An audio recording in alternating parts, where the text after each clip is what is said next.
Qui sont venus faire ici quelque chose qui avait été initié en Bretagne, à Van Ploermel, et qui était au fond l'idée qu'on peut se mettre autour de la table, réfléchir à ce qui est au fond la manière dont on répond aux besoins des habitants d'un territoire en matière de santé. C'est-à-dire regarder sur les principales spécialités, les principales pathologies, les principales filières de prise en charge, qu'est-ce qui se passe, qui se fait soigner et où, et pourquoi. Et le premier constat qui a émergé de ces travaux, c'est que dans le Nord Saône-et-Loire, il y avait encore beaucoup de patients qui allaient se faire soigner loin du Nord Saône-et-Loire, parfois jusqu'à Paris ou à Lyon ou à Dijon, alors même qu'on avait dans le Nord Saône-et-Loire toutes les ressources médicales, techniques pour les prendre en charge. Et donc ce premier constat, il a généré une série de travaux, de groupes de travail sur les principales filières de soins. Et je veux beaucoup remercier tous les professionnels, les médecins, qui ont participé à ces groupes de travail, à commencer par les présidents de CME, le docteur Delinger, le docteur Dumex, le docteur Charles, et aussi tous vos confrères, tous vos collègues qui ont été la cheville ouvrière de ces groupes, parce que c'est à travers ces échanges entre les professionnels que peu à peu a émergé quoi? Des projets.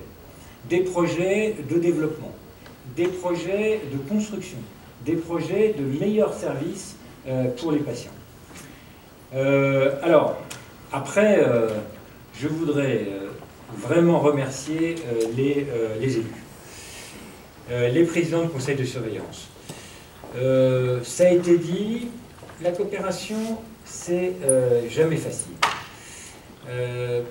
C'est jamais facile parce qu'il faut surmonter toutes les difficultés qu'on a connues avec les uns et les autres dans le passé. Il faut surmonter l'esprit de clocher et parfois la rancune ou l'esprit de règlement de compte.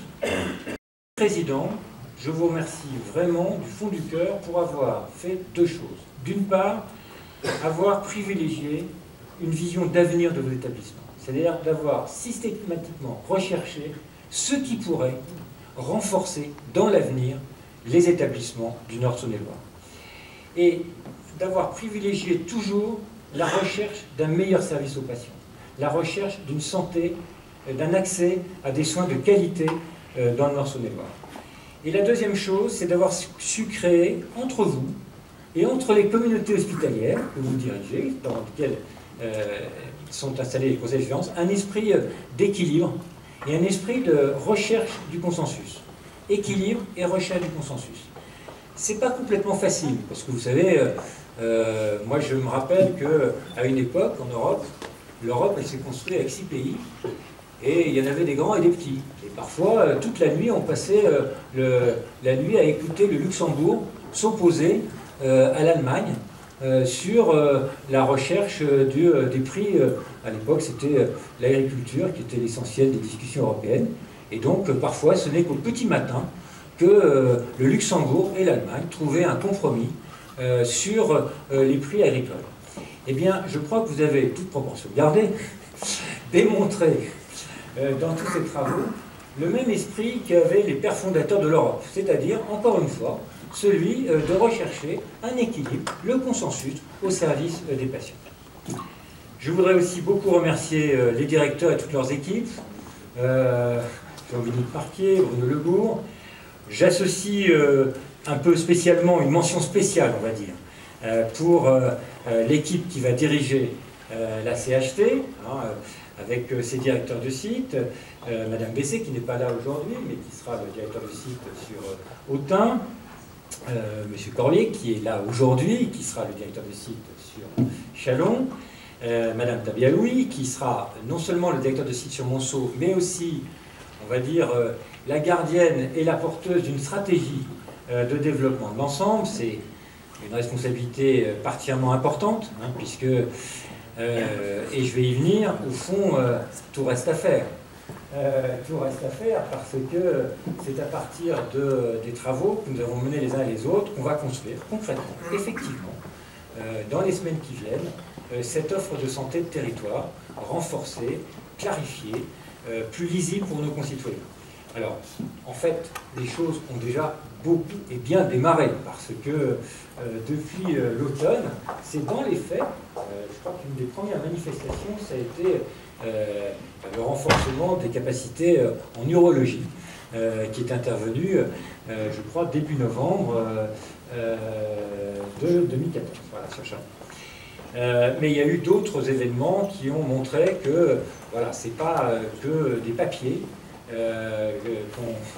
qu'on va signer aujourd'hui, c'est, comme vous l'avez dit, une dynamique de construction et de projet. Alors, ben voilà, merci encore très profondément. On espère que cet exemple va être suivi au niveau régional, puisqu'on espère que à la fin de l'année, il y aura 6 CHT devenus peut-être à travers la loi de santé groupement hospitalier de territoire dans la région.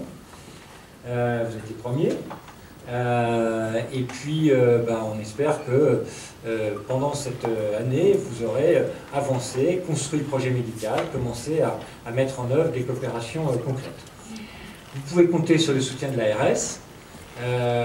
Nous ferons tout pour vous aider, et notamment dans 3 domaines. D'abord, en essayant de mobiliser le plus possible les acteurs du projet Territoire de soins numériques pour que la CHT elle développe son activité dans un environnement de e-santé favorable aux professionnels et aux patients. Nous essaierons aussi de contractualiser avec vous ce que nous appelons le plan d'âme, qui en fait peut se résumer à travers des mots comme développement de la chirurgie ambulatoire, amélioration de la qualité des soins, renforcement de l'efficience dans les domaines des transports et du médicament, etc., etc.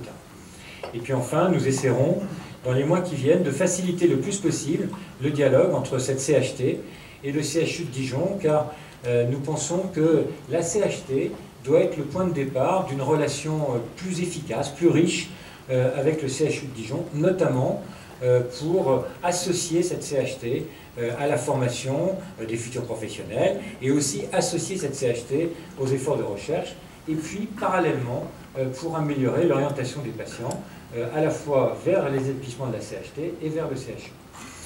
Voilà, je vous remercie beaucoup. Ça paraît simple au départ, et puis en fait, vous apercevez que c'est beaucoup de travail, beaucoup de talents qui sont mobilisés. C'est-à-dire que c'est pas, si vous voulez, c'est pas une opération qui s'est faite sur un claquement de doigts, c'est pas une opération qui s'est faite sans énormément d'énergie, de talent, d'intelligence collective. Et je terminerai par ça, c'est au fond une démonstration de force. Quand nous savons bien travailler ensemble, nous sommes les meilleurs. Merci.